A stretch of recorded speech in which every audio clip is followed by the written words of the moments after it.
Welcome to our Monday night memories, and we got five guys here that have created a lifetime of memories for Purdue basketball fans. Each one of them has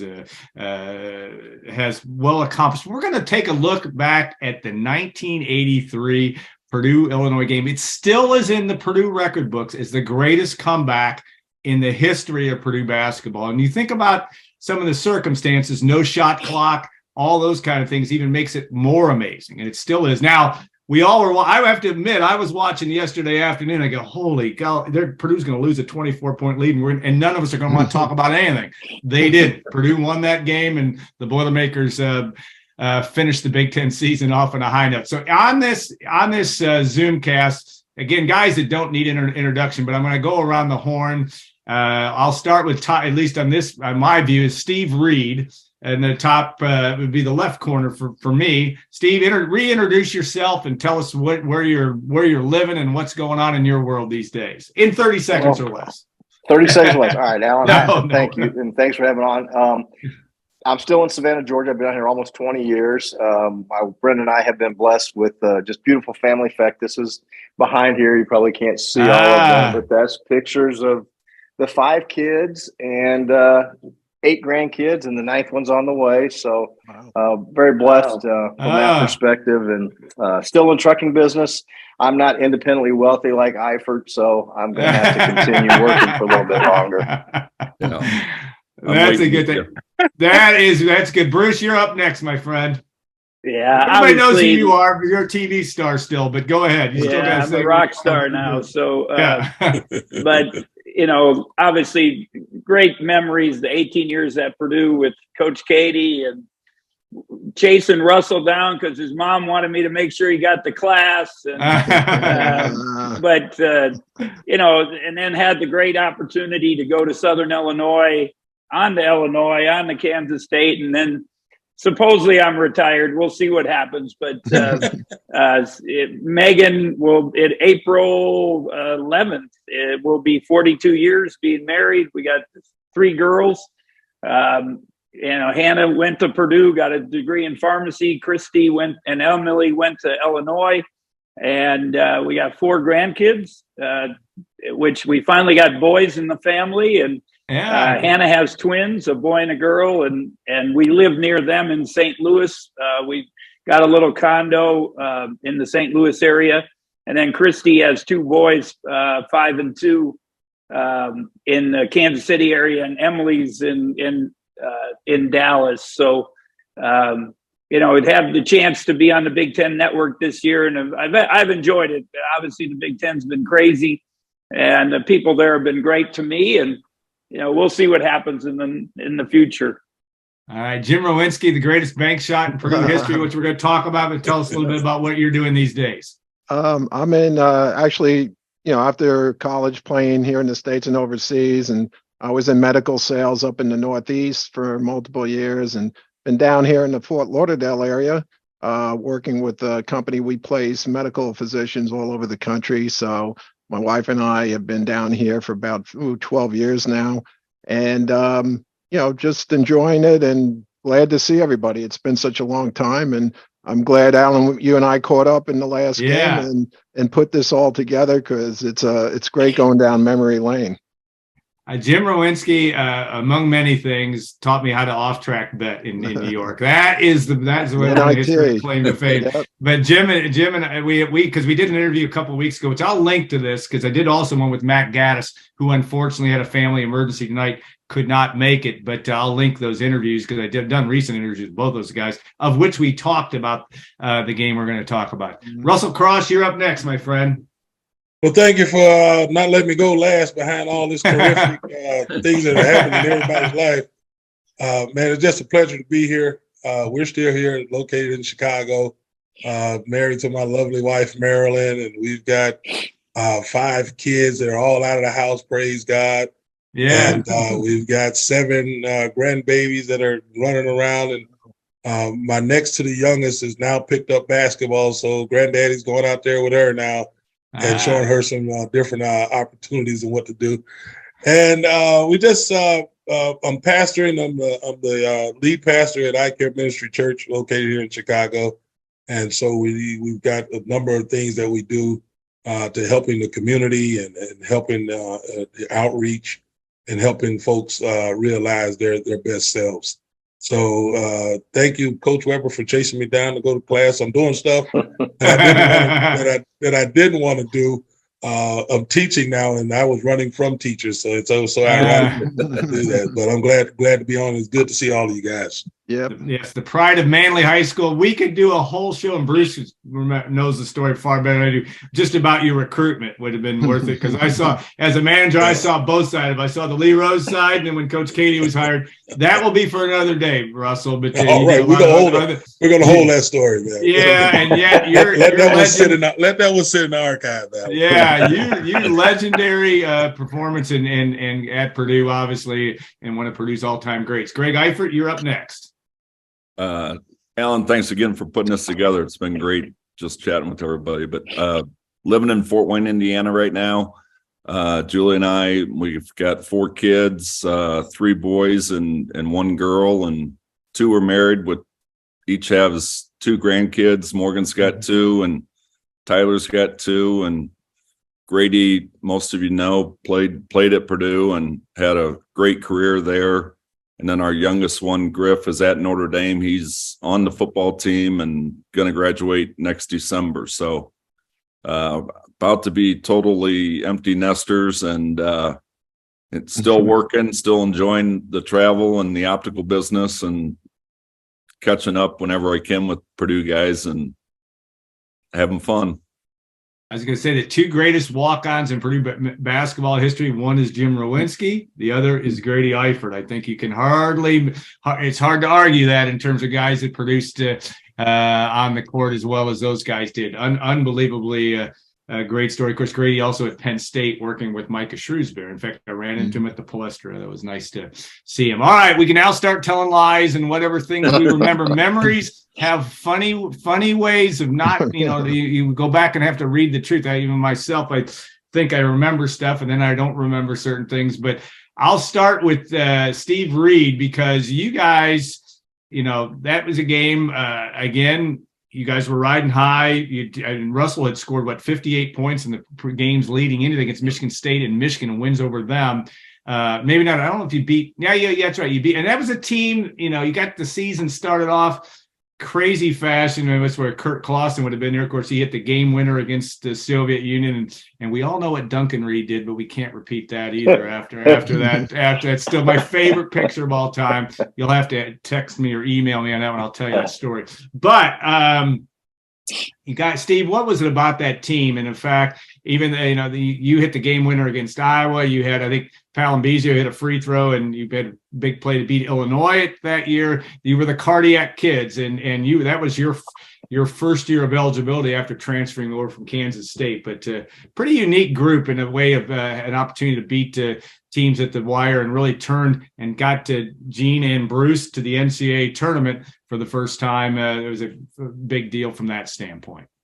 Yeah, just, from my memories of that team, was we knew Russell was who we were going to build the team around, right? I mean, anybody that good idea, basketball, any sense at all. I mean, that we should, and rightfully so, right? I mean, we knew that was the kind of the center point of what we could build off. We really didn't know a lot about each other, because we had some seniors that had graduated the year before that dominated a lot of time and a lot of the ball. So we really didn't quite know what we had. But I think that Louisville game, when we went down to Louisville and beat those guys down there, I think that gave us the confidence that, all right, we're a pretty good group. Individually, we're probably not a lot to look at outside of Russell. The rest of us better get our degrees, because our professional careers are going to be limited. So let's just go be part of that process. And the thing I think I really remember that team, when you got beat, we could handle a turnover, a bad shot, a missed shot. We never got too down on each other about that. But if you watch games, somebody gets beat defensively, we all kind of turn around and look at each other and go, what are you doing? And so I got looked at a lot that year. So, and that was just kind of the story of my career. Every time I think of Bruce Weber, I think of Steve, pressure the ball. And I come tell the coach, if you ain't pressure the ball, you better have some help defense, because 2 dribbles and they're going to be by me. So, it was a great experience. Guys that we can get on now after years and cut up with each other. And I know if I ever called Greg and said I need help with something, he'd do that, and vice versa. Lost touch with Russ, man. I'm so thrilled to see what you're doing.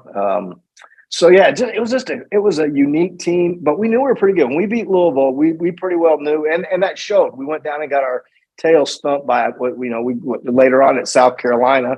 We got thumped pretty good, but we knew we had some talent. We could play with people when we put things together, and when Russell showed up. If he didn't show up, we're in trouble.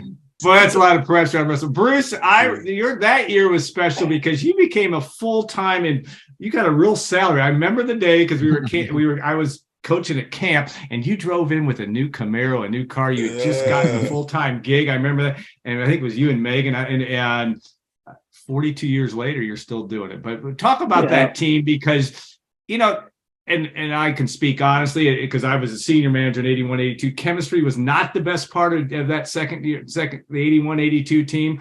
The 82, 83 team got better for reasons, but you guys had worked so hard on culture and making sure that there was a toughness to this basketball program that Coach Keady was all about. But talk about that and just this group and the fact that they also started making shots at the right time to win games too. Well, first of all, when I came from Western Kentucky to Purdue, after being a grad assistant, Coach called and said, "You want to come to Purdue?" And I'm like, I have no choice. What the heck? And he never said anything about a salary. And at that time, there were 2 full-times and then there was a part-time. Right. And I was making $2,000 for the year at Western Kentucky. And finally, I got to Purdue, and it was in the summer started, and we had camps and all that. And I finally said, "Hey, Coach, I got to get paid. I don't have any money." and he goes, "Oh, I'll find out." And I doubled my salary. I went from $2,000 to $4,000 for the year. So lucky we had Wendy's coupons and MCL coupons and training table and all that. So. And Megan, when I finally got the full time, Megan didn't have to support me anymore as a nurse. So that was nice. But this group was obviously special. The first 2 years we got to the NIT finals, and at that time, if you got you guys know it was there weren't as many teams in the NCAA tournament, and you didn't have very few at-large bids and things like that. So even get to the NIT, we were playing really good teams. But we weren't sure and what was going to happen. And I think, like you said, the chemistry, the togetherness, the toughness, it kind of started what Coach Keady was about. Your group really did. And, playing together, all the stuff, the play hard and all that type of thing. And, I remember, Steve, with the Louisville, they had been at the Final Four the year before, and we're going to their place. No one ever beat them, and we just controlled the whole game. And we actually played zone. If you guys remember, I don't know if you remember that, which was that was anti-Coach Keady. So it found ways to win, and I think that was the biggest thing. A lot of big shots, obviously. Kurt beating Russia, he did use that when he ran for Congress. It was on all his TV ads that he goes, "I beat the Russians," and he's got the shot against.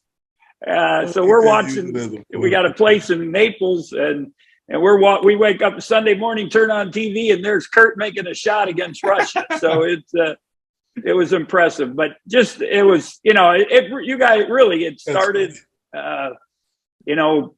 Purdue basketball, what Coach Keady was about, and you guys really deserve a lot of that. Obviously, being at Illinois, they still talk about this game. Yeah, it's guys like Lauren Tate and people, Coach Henson before he passed, and it off and on it came up, and it was not a good memory for them. All right, Jim Rowinski, your story is so. One of the great stories really in the history of the Big Ten in terms of a guy that comes from a walk-on situation. Really no guarantee that you were even when Lee Rose brought you in. You went all the way from the walk-on to playing. And we remember in Coach Keady's second year, Jim started his first start against Akeem Olajuwon. He completely shut him down. That's what he tells everybody. And and yet it was kind of true. He actually did. He outplayed him in that. I know that, Jim, you're always apologetic about that. But talk about this year. And then, you did play a lot more after this game your junior year. And then, of course, the next year you go on to be the Big Ten MVP. But talk about just the way that game transpired. You were always confident in yourself. You had to be, and yet all of a sudden you get off the bench and you're down. Gene, do you even remember the moment when he says, you guys are all going in? I'm sure he said a few other words when that happened. Yeah, well, I think I can remember when Coach was steaming because it would come out of his ears, the steam. Yeah. So I knew he meant business, but. It was a great run. And I think, Alan, we spoke about, my situation coming from the Renegades with Lee Rose and walking on and just, going along with the great teammates like these and just keep improving.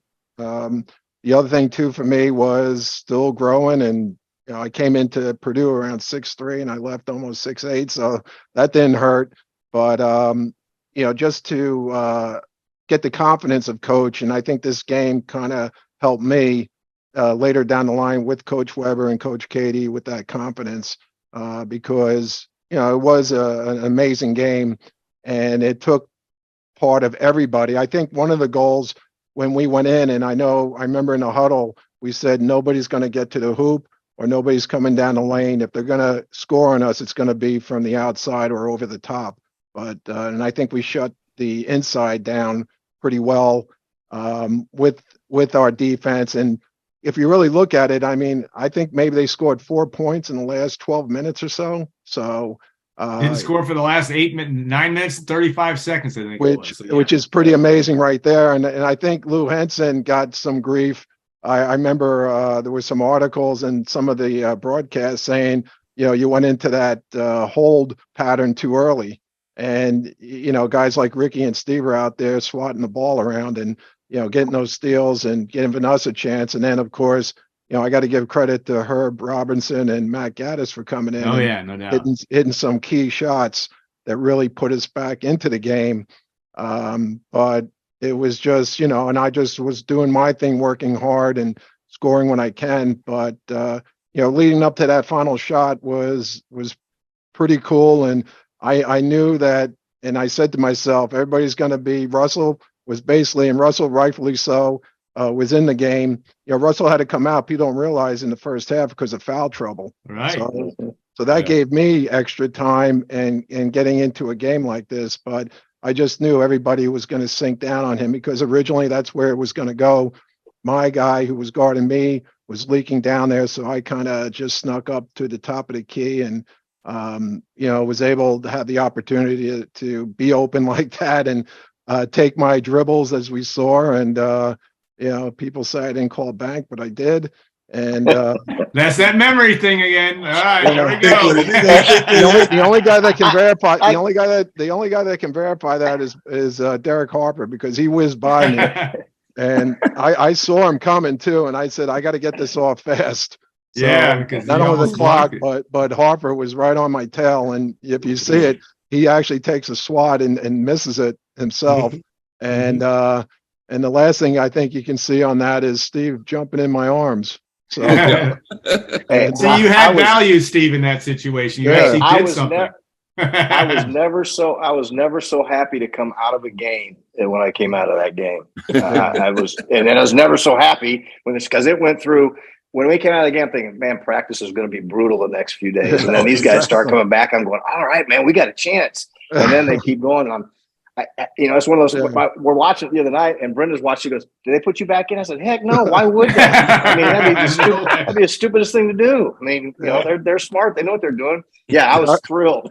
Yeah, and Steve, it must have been kind of cool watching it from the bench, because when you're in the game. You don't realize what's going on, but I think when you're watching it, and you're not playing, it's sort of a different look at it. And you're saying, hey, you know what? We might have a chance here. We're chipping away. And we did, and as we talk, when Ricky starts pointing at you and telling Herb to throw the ball to you, I'm going, what is he thinking? Ricky's smarter than that. What is he thinking? Because I can assure you that's not what was drawn up in the huddle. So, no, it was to number 40 there at the bottom of the screen. Yeah, that's where that was supposed to be going. I was the fifth option on that. So, and you would have been the sixth had there been six, but it worked out good. Greg will tell you why you're open because you can't shoot, and that's why you're open. No one's guarded yet. Well, that's exactly. they didn't, but they found out. Hey, they found out maybe this guy. Well, this is all my horse when I used to play horse with Steve and Kurt, and I actually was not bad shooting 18 footers or so. So we'd have to take you out a little farther. Yeah. Exactly. But for me, this just gave me a real chance to kind of hit the board, and just gain that confidence with the coaches. But I just remember one thing after the game when they took Coach Keady and I and did some interviews. I just remember him just shaking his head. I think he was just amazed at what just happened. I know he was expecting us to work hard and try and cut that lead and not be embarrassed, but I don't even think he thought that we would go and do what we did. And one other memory I have to tell you was, and Steve, you talk about classes the next day, because I think that was a Wednesday game because we played Wednesdays, and then we were back in class on Thursdays. One of the coolest things I have to say for the fans, I had a class, and it's probably about 100 people, one of those big classes. I never went with anybody except myself. I didn't really know anybody, but when I walked in, it was pretty cool because I got a standing ovation, and from the whole student, all the students that were there. I was like, I didn't even know they knew who I was in the class, because I used to kind of sit in the back and just do my work. So that was really cool, and just to show you the fans and everybody else that got so involved in this one game. And to give some context, because we're kind of going, I should introduce it. Purdue was down 49-29 with about 12 minutes to go in the game. You got to remember, no shot clock in those days, so teams could stall and all that. So Greg Eifert, Russell Cross was dealing with foul trouble, so he was out of the game. But Greg and Steve and Kirk Clausen, et cetera, were shown the bench, and in comes Matt Gaddis, who a true freshman that had not played a whole lot, Herb Robinson as well. And, of course, Ted Benson, a guy that was not unable to track down, but Ted was a backup center, played actually on the Final Four team in 1980, also was brought in the game, and then Russell replaced him. Ricky Hall, actually, as I read, I'd forgotten that they took Ricky out for part of that as well, and then put him back in. Gene was a smart guy. But I was going to say, yeah, Alan. I mean, everybody talks about he puts all the reserves in. Russell stayed on the floor. Right? Yeah. But Russell had foul trouble. Yes. Though, yeah. Coach Russ on the floor. Russell, that game for you. I mean, Illinois was your home state. You were recruited very heavily by them, and those games mean a lot. But it's a kid, you can tell those grandchildren about that game because again, the greatest comeback in history. What do you remember about that? Because a lot of those guys in Illinois are guys you knew playing in grade school, I'm guessing, and were around them from time to time. But talk about your memories about it all. Yeah, Alan, absolutely. It was personal for me, right? I remember picking up that that second foul, and Coach Keady. I looked at Coach Keady. I told him, "Don't take me out."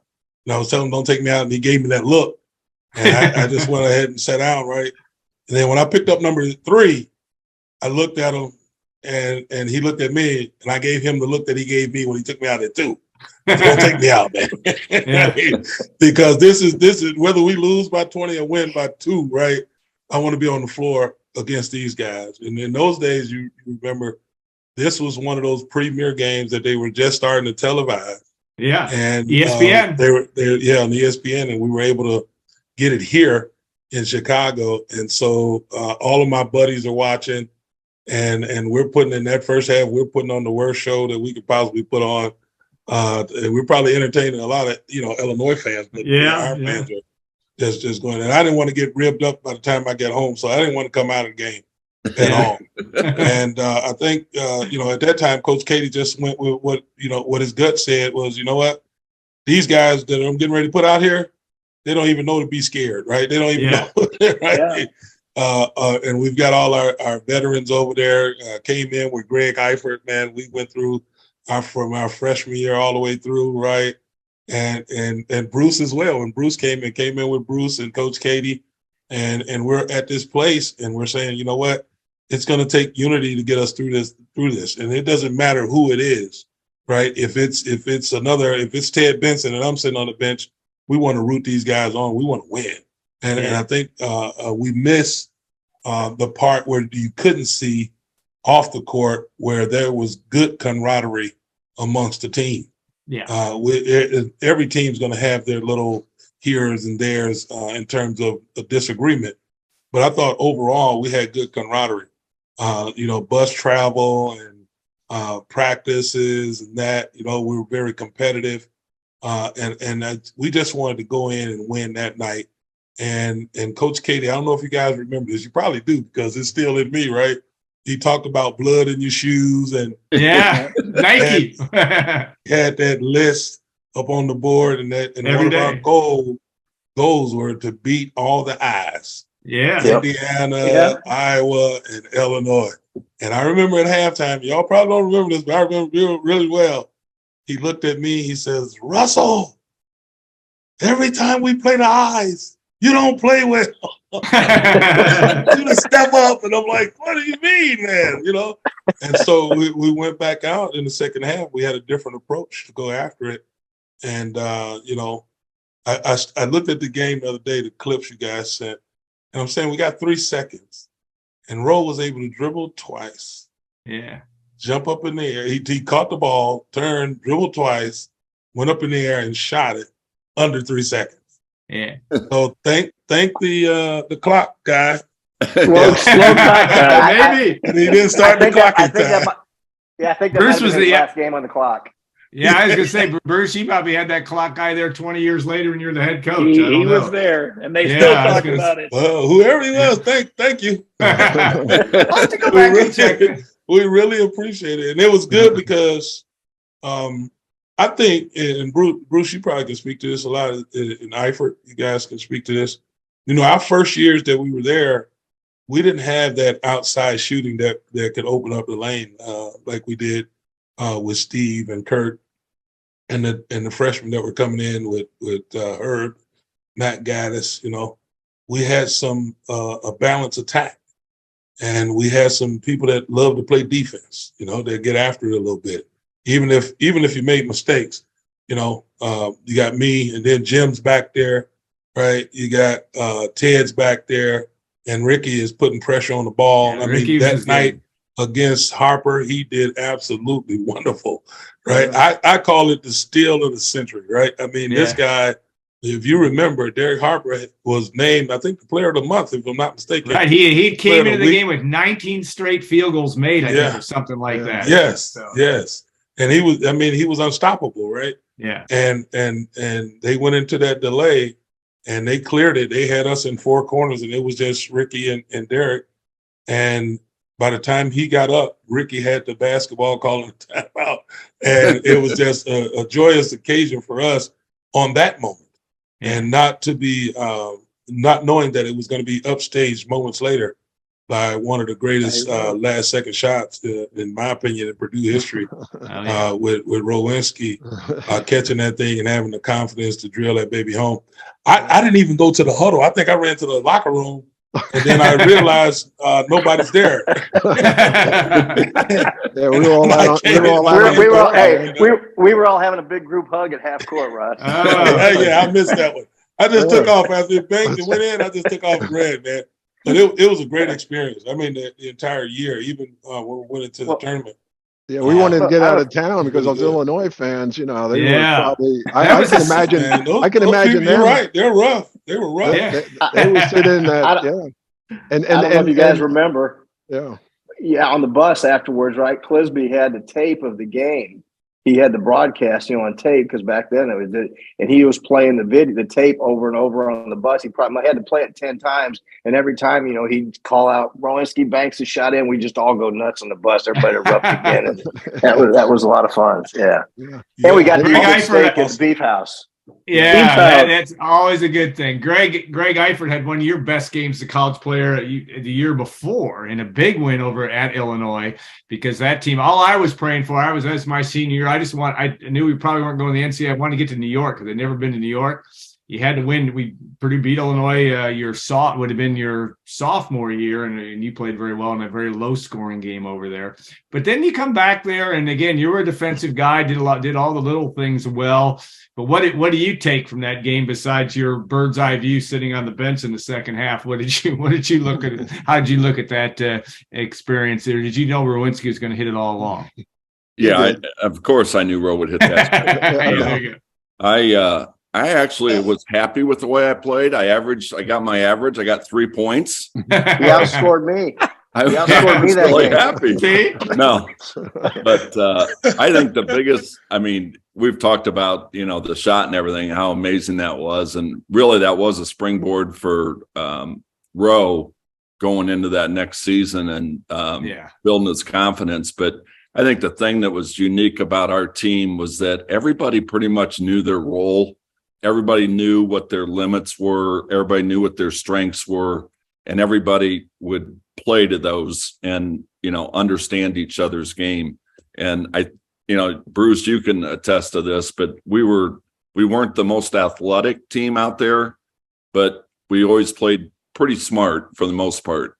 Yeah. But I think, Greg, that 84, that did roll over to 84, because 84 was a pretty magical season too, considering, Russell, I got to tip my hat off. You left and that gave me my shot, but so thank you. Checks for in going, the mail, Russ. Yeah, so thank you for leaving early. I never received that one. Yeah, I said I thought it was cashed, but anyway. But I'm just saying, Greg, you're correct, because going into 84, and I think we can say the same thing about that 84 team, is that people didn't have much faith in us, but I knew we were better too. We went overseas for that overseas tournament, playing there, and I could tell that the camaraderie was there.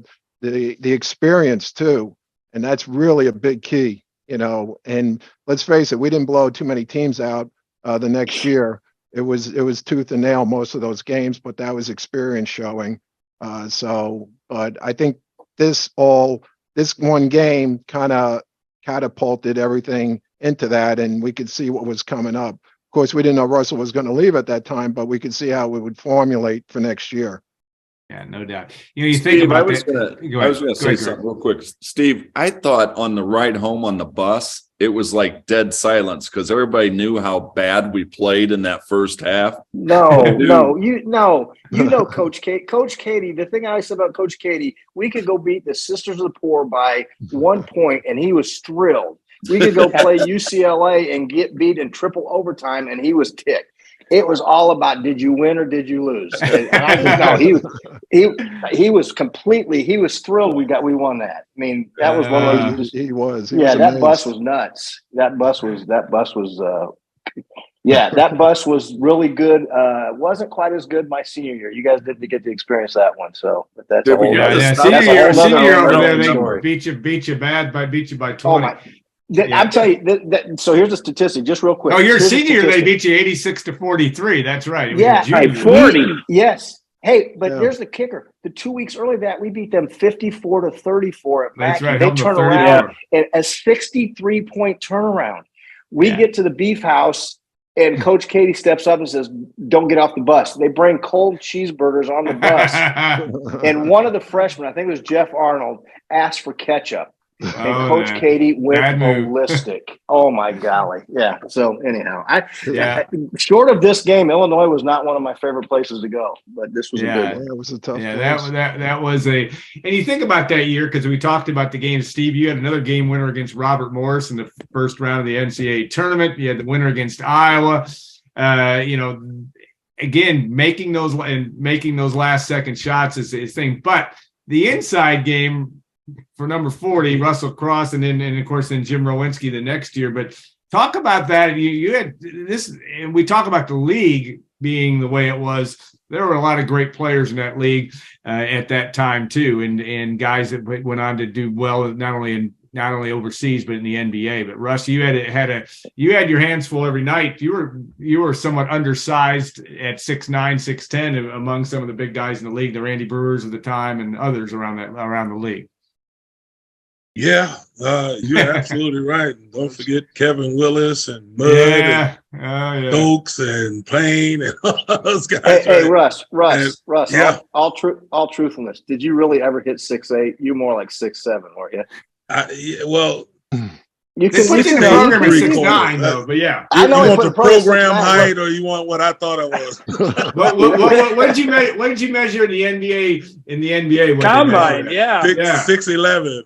They always give you a couple extra. They used to inflate. I don't know who was measuring that, but that's where I came in at. But I'm thinking more like 6'8 3/4". That's it. That's about right. That's what my hair is 6'11", as tall as it could be. So, well, the thing I always tell about playing with Russ, my turnovers, I didn't worry about it. If I threw the ball in to the post, Russ was going to catch it. I mean, he just did not.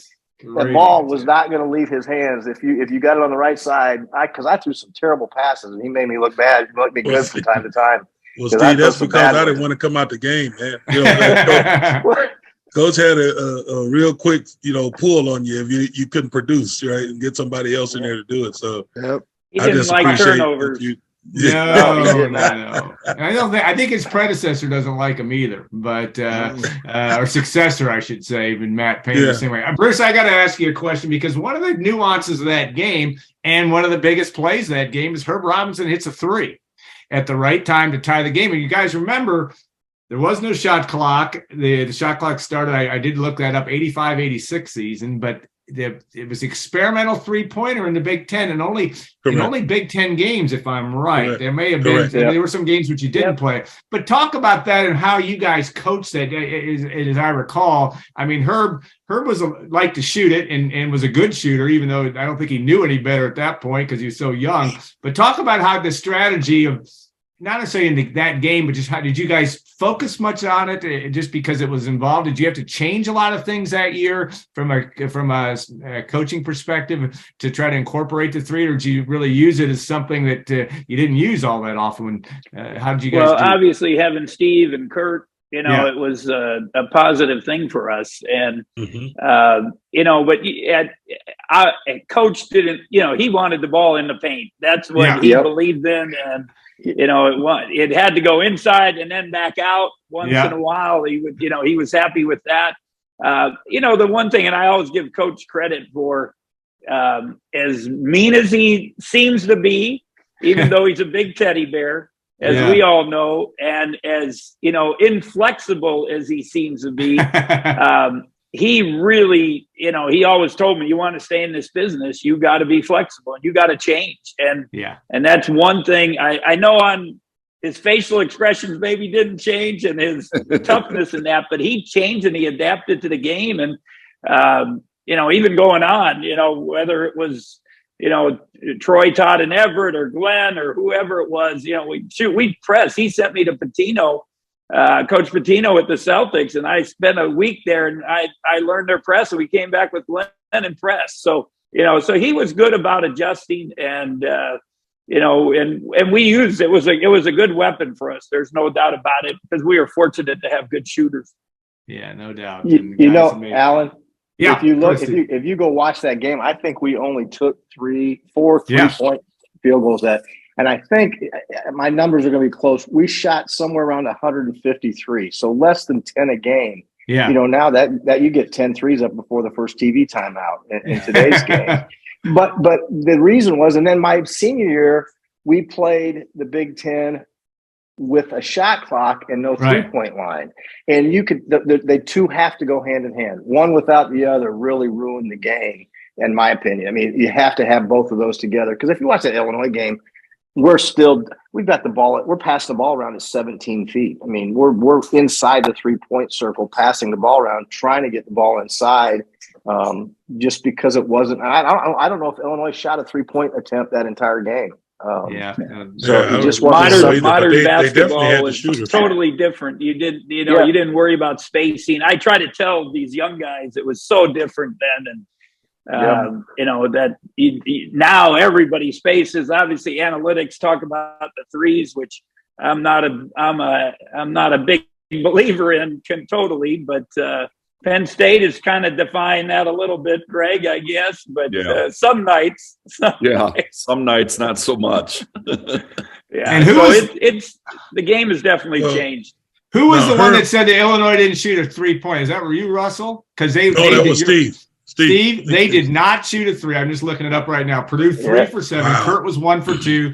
Herb was 1 for 2. Mac, I'd forgotten Mac hit a 3 in that run also. And Steve, you were 0 for 1. I was 0 for about everything that game. But Alan, I'm gonna tell you something, man. When, that 3 that Herb hit, I was, and you can look this up. I haven't attempted 1 3-pointer at Purdue, but I was coming around that corner, and I was gonna get the ball, and I was gonna shoot a 3 that night. In that same sequence, and Herb stepped in front of me and nailed it. Yeah, I'm glad Herb shot it, Russ. I'm glad Herb shot that. I'm glad he shot it too. Yeah, that might have been the end of your career, Russ. I don't know. I don't know, man. I felt pretty good coming around there.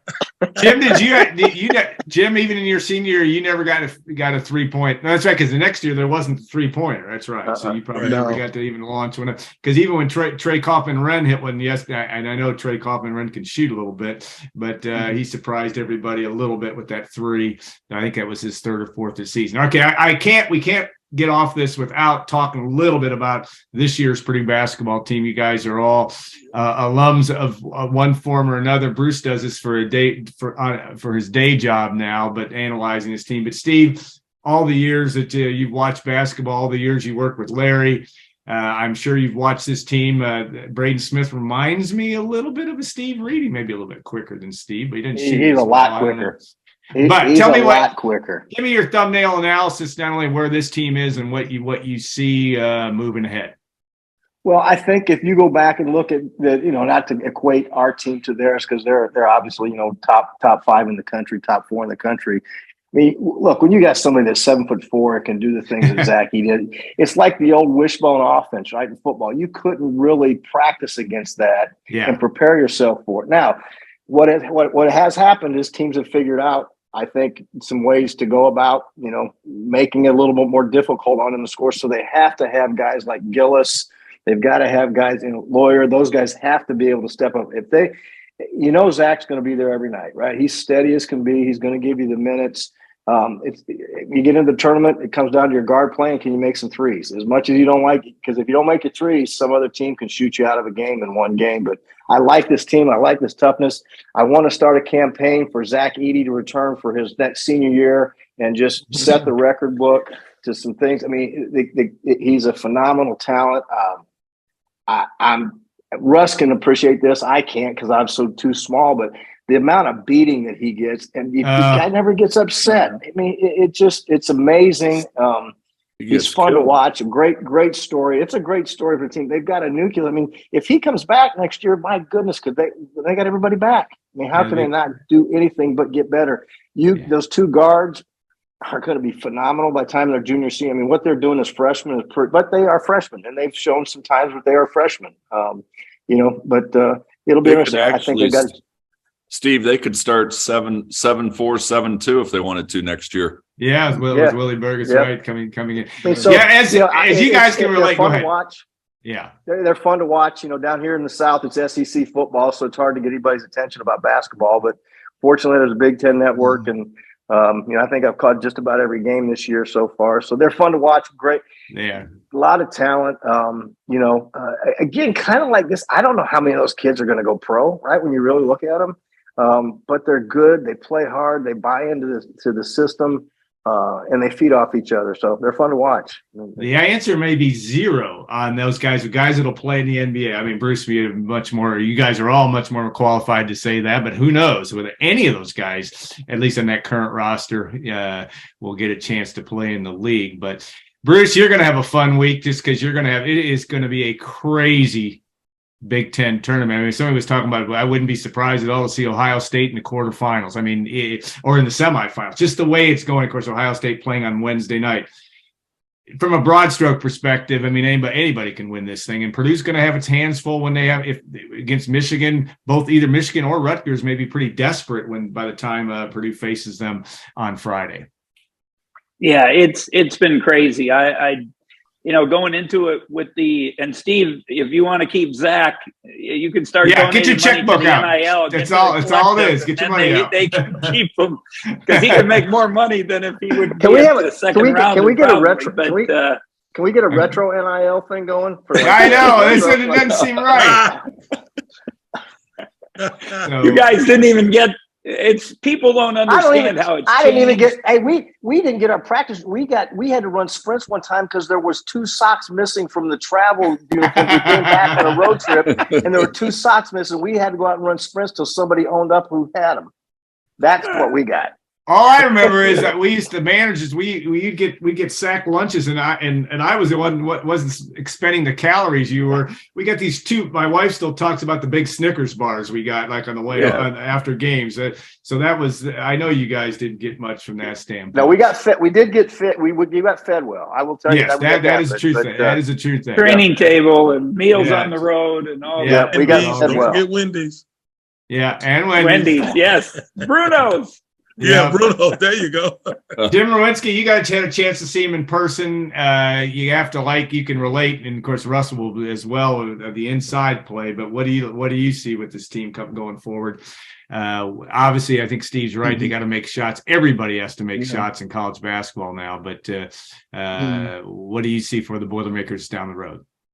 Well, they play well together. I've seen a lot of similarities. So to speak, but maybe not. We didn't have. Well, we lost him. Rose up. Russ, I'll move to you because right. Just on the fact that you have, again, the game has changed a lot. You did have the 3-pointer back in that year you played, but what have you seen from this group? Again, great. It seems like it is a very cohesive unit. Matt Painter does coach in a lot of ways like Gene Keady does, some ways different certainly, but what have you seen that you like? I like the big guy. I'm not going to go too far from that, right? I mean, I'm old fashioned.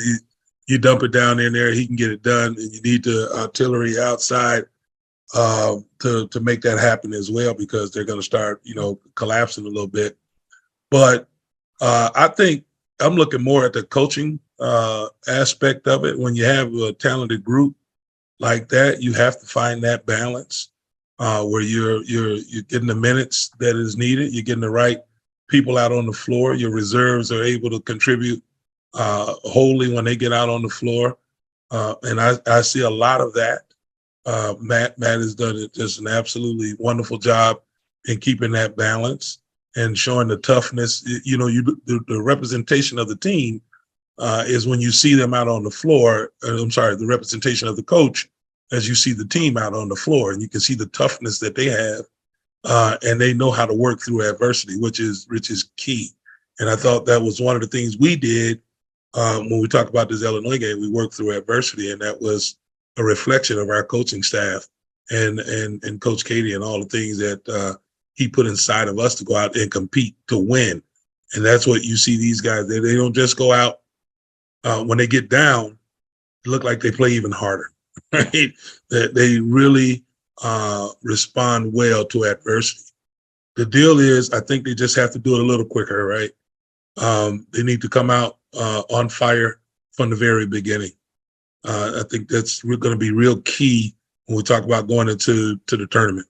If you get behind in the tournament, these games are not going to be 20-point games. They're all going to be tight from the beginning. We saw that with Oral Roberts that one time we were out there playing those guys, right? The tournament is a different beast. So you're going to have to come out with your tail on fire and play extremely well. And there's going to be some strategies to stop eating. And so the people from the perimeter are going to have to nail those shots down, open that game back up, and be consistent throughout their region and hopefully to the Final Four into the championship, but they do have a solid opportunity with the team they have and the coaching staff finding that balance, both in starters and reserves. Yeah, well said. And I think it would be a celebration for everybody here, and Gene Keady and everybody involved with that program since 1980 to get to the Final Four would be a great thing. But as you all know, only Bruce has been to the final game. That it takes sometimes the right bounce of the ball. Greg, I see some mixed emotion because son Grady's with a team that's fighting for its NCAA life. Took a big step yesterday, certainly in that win over Maryland, but. What do you see from the Boilermakers? And again, what will probably be you'll be biting your nails if you're a Purdue fan in just about every game of in the NCAA tournament and in the Big Ten tournament. Yeah, it's always, we get to this point and we've always had a lot of great seasons, and then we get to this point into the tournament and then it's like, okay, how did we not get past that game? How did we not? But I really like what Matt did, because for him to mix up the starting lineup, with 2 weeks to go, and I felt the same thing needed to be done. I was like, nothing against the guys that were starting. It's just that sometimes getting those other guys in there, like a Newman or Gillis, that they can mix it up a little bit more starting in a game than coming off the bench. And the same thing with the guys now coming off the bench can give it a bigger spark than they were doing when they started. So I think it's going to be really helpful for them to do that. And like the other guys just mentioned, we got to hit the threes. We got to knock the shots down. I mean, Edie's going to do his job, but we got to get everybody else stepping up from the outside.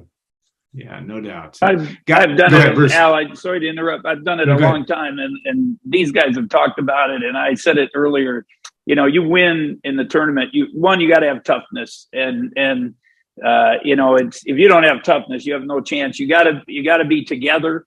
And your group, this group, our group was really together, and I think Matt's group is like that. If you add talent into the toughness and the togetherness, it makes it, even more dynamic. My Illinois team, we had toughness, we had talent, we had togetherness, and then the last part is just being coachable, and they are coachable. This group is coachable. Matt's done a great job. I talked to him this morning actually, and for the first time, I think Zach has gotten a little frustrated with you guys. Russ talked to it. You know how it is. They're post trapping and fouling, and then you touch somebody, you put a finger on something, they call a foul. But he's gotten a little frustrated, but he's really done a great job of keeping his poise and fighting through the double teams and making the right plays. So, I want Matt to be successful, and I think they got a chance. You mentioned about pros. The one, Braden Smith could be a pro. I really believe that. He's got that bounce. Steve talked about it before. And I think Zach, I'd love for, NBA, I know it's all about small ball, but I'd love for him to get an opportunity at the right team. Maybe he'd get that chance. Yeah. Yeah, absolutely. No doubt. Guys, I've held you longer than I had anticipated. But then again, I know this could probably go on for 2 or 3 hours. If we get the right beverages, we might be able to do that. But what a pleasure. I don't know. My only concern, because we got somebody trying to log on, and I don't know if it's Roe on his iPhone or Gene Keady. I think that's Roe. That's Roe. There he is. Bro, these guys are on. We're on overtime here. You get 30 seconds to say your piece, my friend. This is the end of the road here. Oh, we just lost again. I think you lost. The beauty of Zoom. Guys, thanks so much for your time. I will post this on our site and share the link with you, and it'll be all the highlights of your respective media careers. But we thank you so much. A lot of fun to do this. We got to do this more often. We'll try to do this maybe every year, and we'll get the coach back on at some point too. And as I said, Matt Gaddis for the 84 team as well. We'll do that. Mac Gaddis again wasn't able to make it, but sends his regards. And he came in. Herb Robinson had 6 points off the bench. Matt Gaddis had 8, including a huge 3 and a big jumper during that run. So guys that made a huge difference during that Purdue win. We had Alan, real quick, we haven't mentioned those guys, right? I mean, that was when we count Florida, there was no upset because we knew those guys have been kicking our tail in practice, every the Gold other day. Squad, right? Yeah, man. When they came in, I mean, we knew they could do, and so it wasn't any surprise to any of us that they started to make some of those plays against those guys. And so that was an example of that team. Nobody really got upset that I tell you, I was happy to come out of that game. It was not my night, and I was glad to step aside and anytime Eifert outscores me, I need to be on the bench. There you go. Oh, wow. You know, and It's funny because Steve, I think Russell talked about coaches. Look, I said to him when we got the ball back, I said, should we put Steven back in and maybe Kurt? I don't know what. And he just stared at me, and I knew. Okay, coach. That's why he's a head coach. One last story, and yeah, go ahead. We got all night, guys. Steve Brown told me this. The game was on tape delayed, I think. Yes, that's correct. They were driving back. Right. Somebody was driving back. Carl Brown, somebody, and they stopped at one of those taverns, Otterbein Tavern, or one of those places. And the guys are watching the game, and they're like, we're down 20, and I don't know if it was Steve or Carl or somebody said, "Hey, I bet you Purdue comes back and wins." and he knew, he was at the game. He already knew that we won. And I called Steve Brown, and he verified that story. So that is a true story. Yeah, I worked on the ESPN crew for that game, and that game, I believe, was either an hour or 2 hours tape delayed, if you can believe it. That's right. Crazy as it sounds, and again, at the risk of going on longer, but just saying, can you imagine the social media influence of all this stuff if you'd taken all these guys off the bench and it didn't work? I mean, that's a beautiful thing. Oh my God, Bruce, you guys didn't have to deal with all that stuff. Matt had a not so veiled comment about the folks on the internet yesterday in his post game comments. I'm glad that you guys played in a time when you'd have to deal with that. Me too. Me as well. All right, guys, it's good seeing all of y'all. We'll do it again. Thank you. Do it for 84. We'll get Mac and Herb on for 84. And Russ, you can come on as an honorary member and talk about honorary member, right? All right. Guys, have a great rest of your night. Thanks so much. Thanks for doing it. You guys. All right. Thank you, Alan. All right. Thank you, Good guys. to see you guys. Coach. Bye. Yeah.